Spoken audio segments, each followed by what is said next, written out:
Dans une des leçons précédentes, on a mentionné que c'était une bonne idée de placer chaque section de texte dans sa propre balise pour pouvoir y ajouter du style.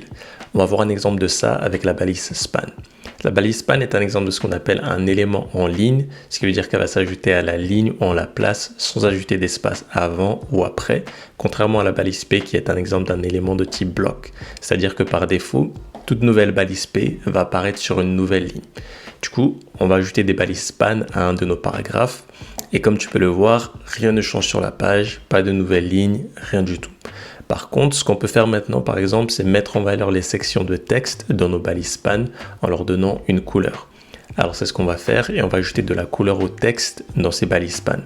Ce qu'on fait là d'ailleurs, c'est un exemple de ce qu'on appelle le langage CSS qu'on va étudier plus tard avec plus de détails.